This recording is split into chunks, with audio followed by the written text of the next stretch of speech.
So you know that meme? You have to have seen it at least once. I want shorter games with worse graphics made by people who are paid more to work less, and I'm not kidding. I don't know, I guess you could say current relevant events brought it back to my mind. I've never been much of a AAA games aficionado. My area of expertise has always been either cheap indie games you can waste hundreds of hours on, or massively multiplayer games that you can waste thousands of hours on. But there's something to be said for the one afternoon game, a short and concise experience that takes you through several meticulously crafted hours of gameplay before sending you on your way after it said what it wanted to say. It also helps that these games are usually incredibly fairly priced, which, again, is an achievement today. Why, the only way I could imagine improving on a fairly priced, engaging, and concise indie game would be by adding some sort of multiplayer functionality. FlyKnight is a Soulsborne-inspired first-person dungeon crawler set in a grimdark world full of bugs, broadswords, and banana fish. One look at the game will tell you where a lot of its visual inspiration comes from. I was never much of a RuneScape guy, but one kind of guy I definitely am is a stylized graphics over attempted realism guy. And the low poly graphics, limited frame rate animations, and optional dithering that may or may not come through with the YouTube compression knock it out of the park. Like any proper Souls-like, the world and story of FlyKnight is one of grim unknowingness and mystery. It's very easy to just blitz through the entire game on a linear path without talking to anyone. Just like it's also possible to talk with every NPC multiple times over, collect every weapon, armor accessory, and fish necessary to get a clearer picture of the nature of bug kind, their gods, and the fact that supposedly dinosaurs still exist. Or you could take the option I did of just sort of bumbling your way through the game with several friends, getting a loose approximation of the setting and lore, letting your brain loosely fill in the blanks, sort of like being in elementary school and turning on the TV early in the morning and catching a random episode of Inuyasha, and trying to suss out the plot, setting, characters, and motivations in the 11 minutes of fighting before Adult Swim ends and Tom and Jerry comes on. Combat in FlyKnight is largely melee-based, placing a particular emphasis on targeted limb damage and specific damage types. For example, the first two weapons the game gives you are a mace and a greatsword. Crushing weapons like the mace are great at dealing damage to armored targets, but a bladed weapon like the greatsword can take a bug's arm or leg clean off. There's actually a bit of depth here, as you can alter or completely cripple an opponent's fighting style by severing the right arm, or even sometimes the left arm. Crushing weapons have a little bit of sauce as well though, since they're best for bashing enemies' heads in. You'd think this would be a bit of a bigger problem for them, but no. Every enemy you decapitate will continue fighting, albeit with a hemorrhaging neck wound that deals damage over time. Piercing and magic are also damage types, but to be honest, I never really noticed what they do. I assume they bypass armored segments, but none of the pierce or magic weapons I found had the aura of the heavy glaive that one-shots most limbs, or the frog crusher. My beloved. Your journey starts as a humble fly squire, and after picking your head shape, color, and gym hyperfixation, you wake up in a lightly atomized FlyKnight settlement. The game takes this opportunity to introduce you to your equipment. Weapons and armor in FlyKnight have weight, which in turn affects your stamina consumption and regeneration. Heavier weapons and armor usually offer better damage or protection at the cost of moving slower and attacking less. You can also equip up to 3 weapons, but in a slight subversion, only your equipped weapon counts towards your weight total at any given time. This helps you deal with enemy resistances by equipping a loadout of varying damage types. You battle through several grubs before meeting your first real threat, an ant soldier.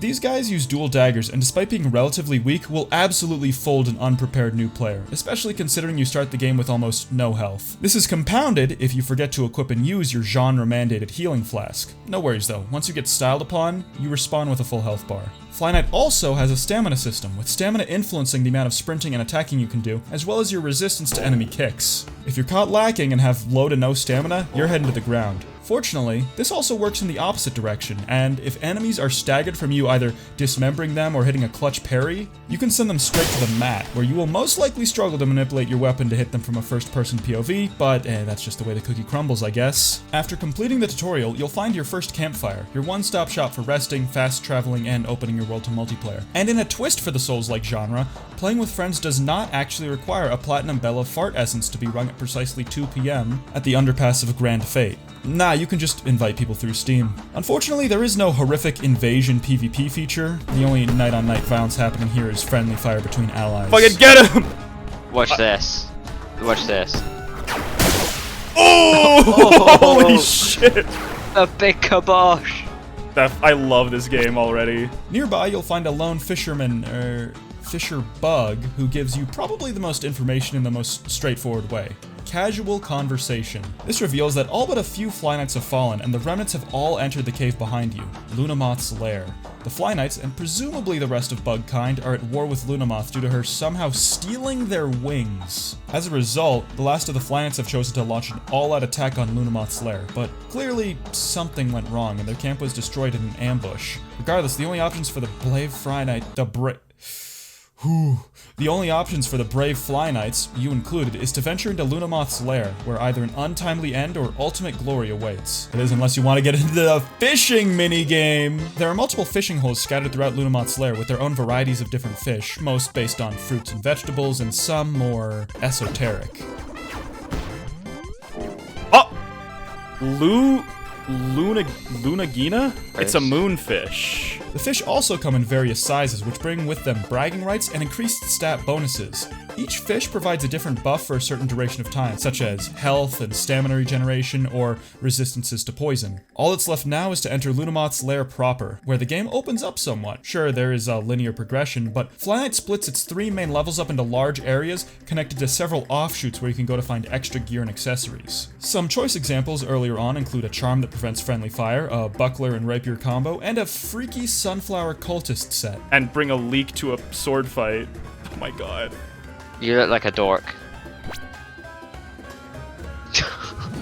Takes a sip. Takes a sip of my flask and shoots you with my magic blast! Lots of gear can only be looted from chests, but others drop from enemies at rates that vary from several dozen leaks in my inventory to, God please, I just want the full samurai armor set, I am begging you. As the game opens up, build variety becomes more accessible. Everyone who's burned several dozen hours in a multiplayer Terraria world will know that having a different setup compared to your friends is one of the strengths of the multiplayer experience. Take me and my squad, for example. I chose to be the bulky frontliner, two-handing the largest weapons I could get my hands on, while my friend Andre chose to be the archetypal party rogue, using a pair of ant soldier daggers to do his work up close. Dragon chose the funny sunflower outfit and became our de facto mage. Oh right, this game has magic. It's a very optional thing, as you can only carry 2 spells, and similar to armor and weapons, they take weight, with impactful spells being much heavier. The natural outcome of this is that fighters will tend to take either weaker spells or none at all to preserve their stamina regeneration, while spellcasters will tend towards lighter armor to offset the weight penalty of their most powerful spells. By the way, if you want a shortcut to hating yourself, try playing FlyKnight as a solo mage build. You'll get shoved into a locker by basically every enemy you meet. If hucking magic missiles isn't your style, bows also exist as a viable mana-free ranged combat option. Ammo might be a problem at the very start, but there are marked boxes scattered around everywhere that exclusively contain arrows. So eventually you'll be swimming in more arrows than you know what to do with. And don't even think about asking where the fletching on bug-sized arrows comes from. We do not have the time to go into that tangent right now. The caves are the first real area of FlyKnight, and actually start out pretty tame, looking like small underground caves that actual, non-militant bugs might roam around in. Until you find the first castle, of course. In addition to the previously encountered ant soldiers and grubs, you'll find several other medieval bugs out to turn you into paste. Beetle soldiers are heavily armored but fold in the face of crushing attacks. Wasp samurai, despite being encountered very early in the game, are some of the most dangerous enemies you'll face, owing not only to their intense study of the blade, but also the fact that they, curiously, still have their wings. This leads to some stressful encounters. This one's mine. Got him. Chef him up. I parried him. Quick, destroy his sword arm. You gotta parry him. Look, leave this guy to me. That was pretty good. Yo, he did the EI. He did the EI jutsu cut.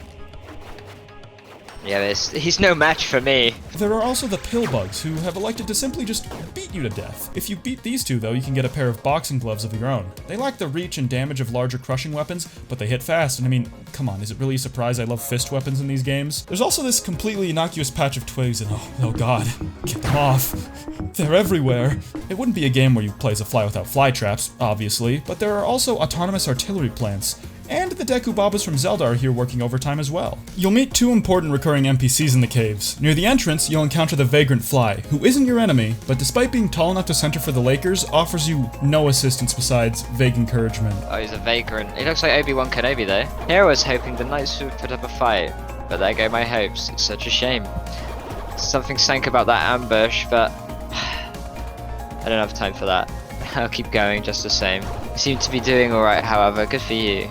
Who are you? don't mind me. I'm just a vagrant taking back something that was stolen from me. Oh, and don't worry, I'm no friend to that treacherous witch. She'll get what's coming to her, one way or another. Join me in combat, perhaps? Aw. You're funny. He's a fucking jerk is what he is. You keep doing your thing, though. Good luck, child. Conversely, at the end of the caverns, you'll meet Kaleem, a dragonfly, get it, dragoon, allied to the FlyKnights, and, as is revealed through dialogue, your Squire's mentor. My dear Squire, I am glad to see you. I took you for dead. I am still looking for more surviving knights and ordering them to regroup. I know you've always been the reckless type, but consider retreating as well. I don't want you to die for nothing. You retreat in my position? I probably wouldn't, no. I would do everything in my power to keep my kin safe from the curse. The same I always have. Sadly, such a fate can only end in tragedy. I can still do some good here. With my funny fucking hammer. If you find any scattered knights, tell them to look for me, alright? I will do that, master. Big K is happy to see you safe and encourages you to turn back.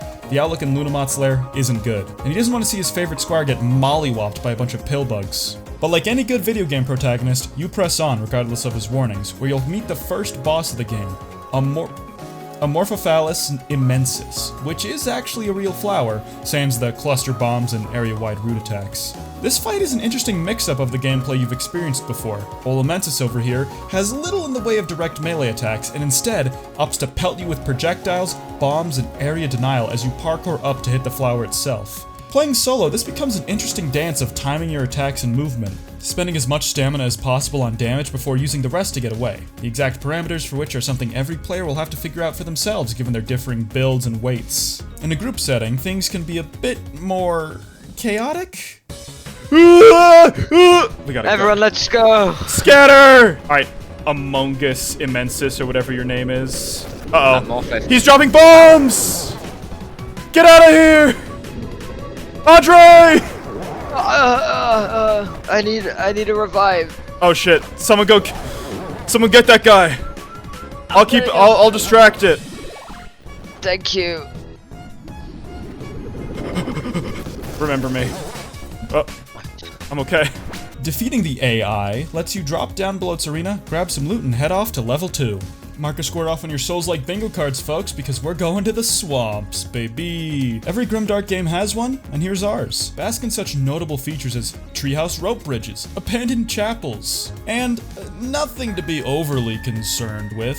Here you'll start to encounter some more advanced enemies. The basic ant soldiers start to get phased out in favor of wasp lancers, who are honestly still a bit of a pushover. And you start encountering ladybug sorcerers who don't do much up close. But if you're not paying attention, we'll turn the floor beneath you into Pain City, and the housing market just opened up. There are also stink bugs, which don't really do much, but they are kind of funny. Aphid!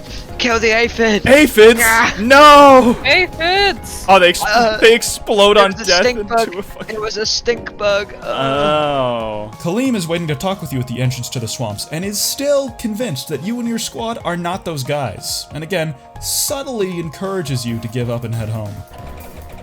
You killed that giant plant? That is most impressive.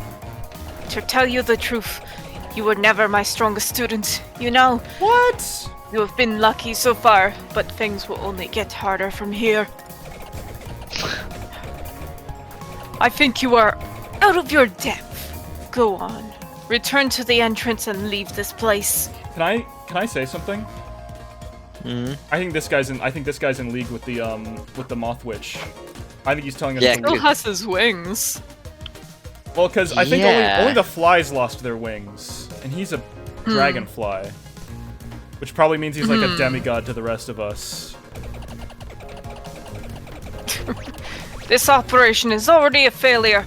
The best I can do now is to rescue as many as possible before retreating. Oh yeah, we're absolutely gonna have to fight this guy at some point.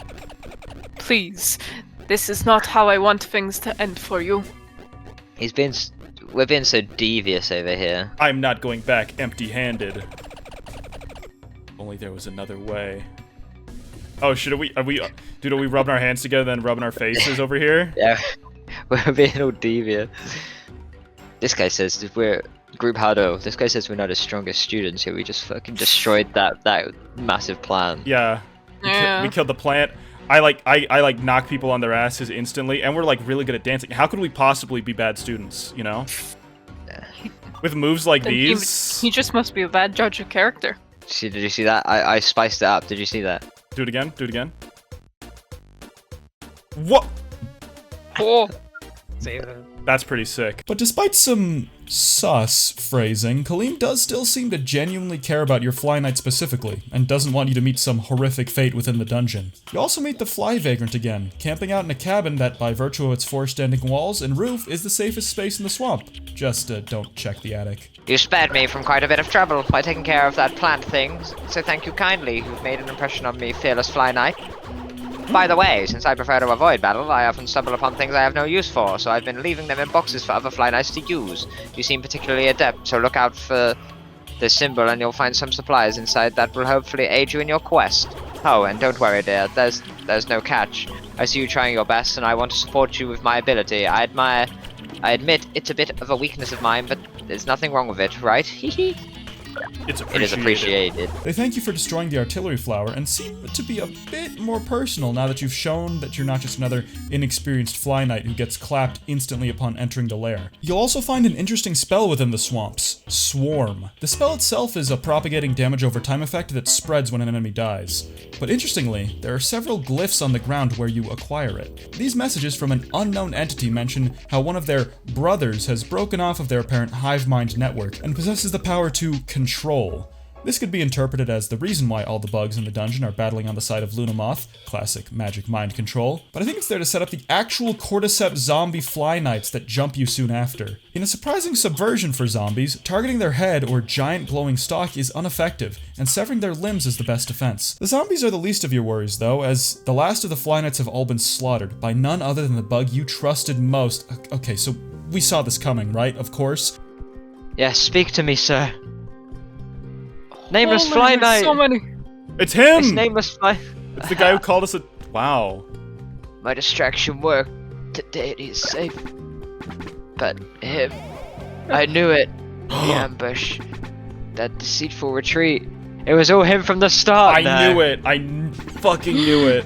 The commander is a monster. The order is doomed unless he... But to hell with the order. Only the deity matters. They are the key to lifting the curse. Please, I need all this bloodshed to mean something. I leave the rest in your hands. Please, please. And he actually died. He just like... Gone. No! Dude, I can't believe our teacher was like, he fucking Eisened us. Kaleem was sketchy since the moment you met him. What does this guy have to say for his betrayal? From his own mouth, he made a promise to Lunamoth that he intends to fulfill.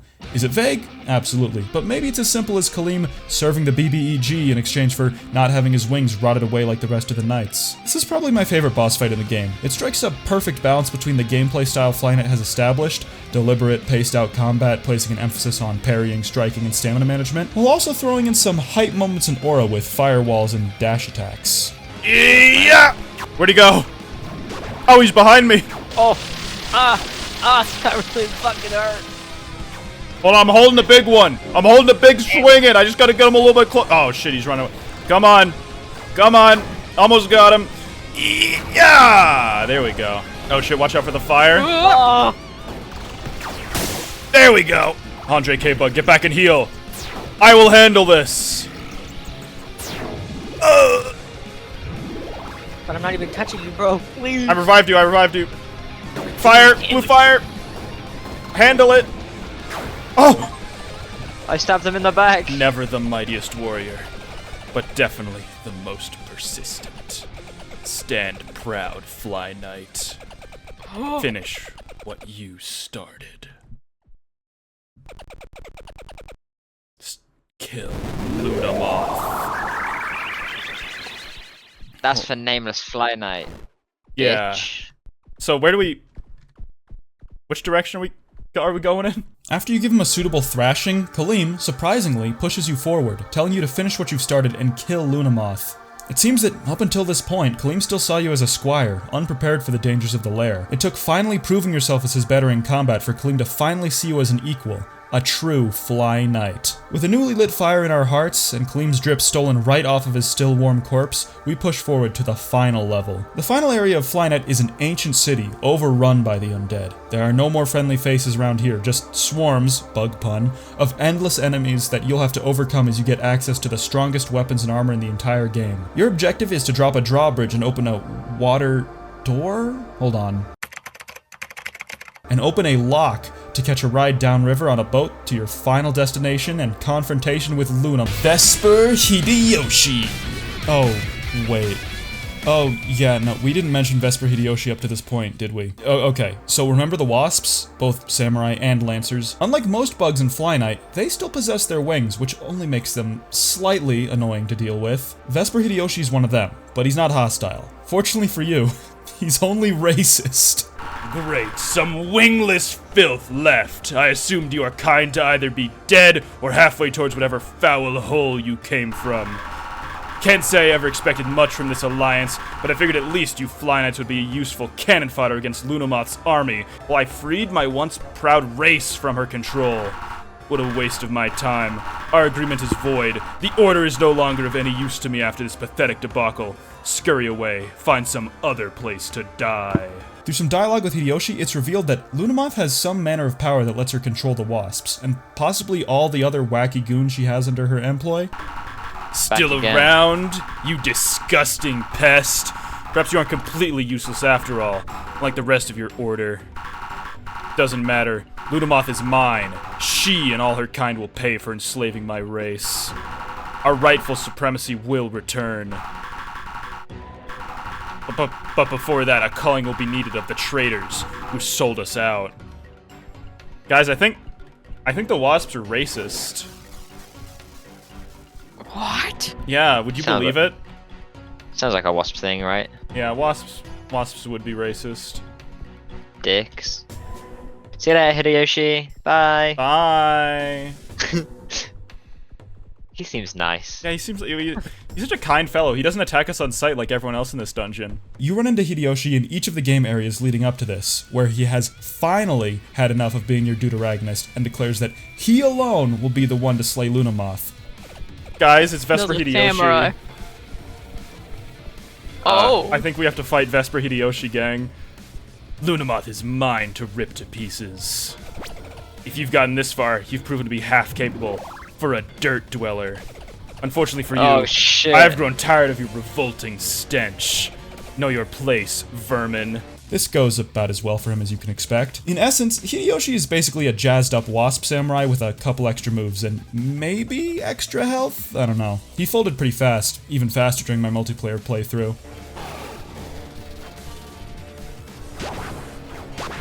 Kick his ass! It's sorry out there. You spelled me.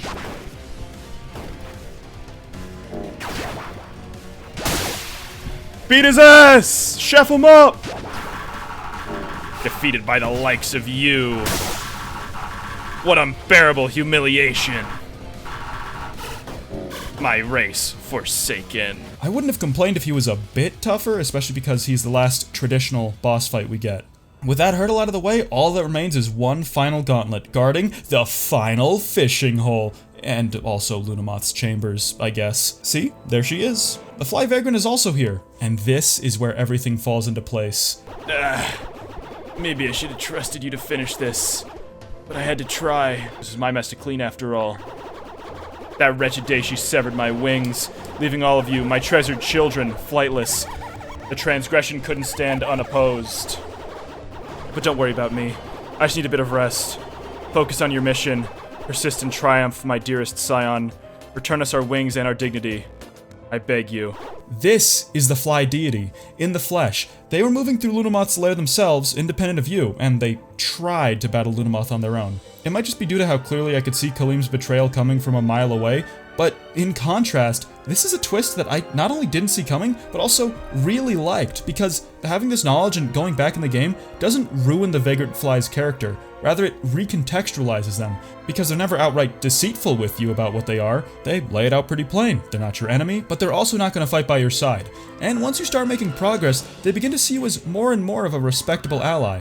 All of this leads to now, when they entrust you with the fate of all Fly kind. Lunamoth must fall. You make your final preparations and step forward to confront Lunamoth. She gives her evil villain speech about doing all this to protect bug kind. I'm no fool. I know what I have done, but I have endured moth deities of apathy for far too long. I will command the powers of the cosmos, so that even the Archosaurs will be powerless against us. This is the only future we can have.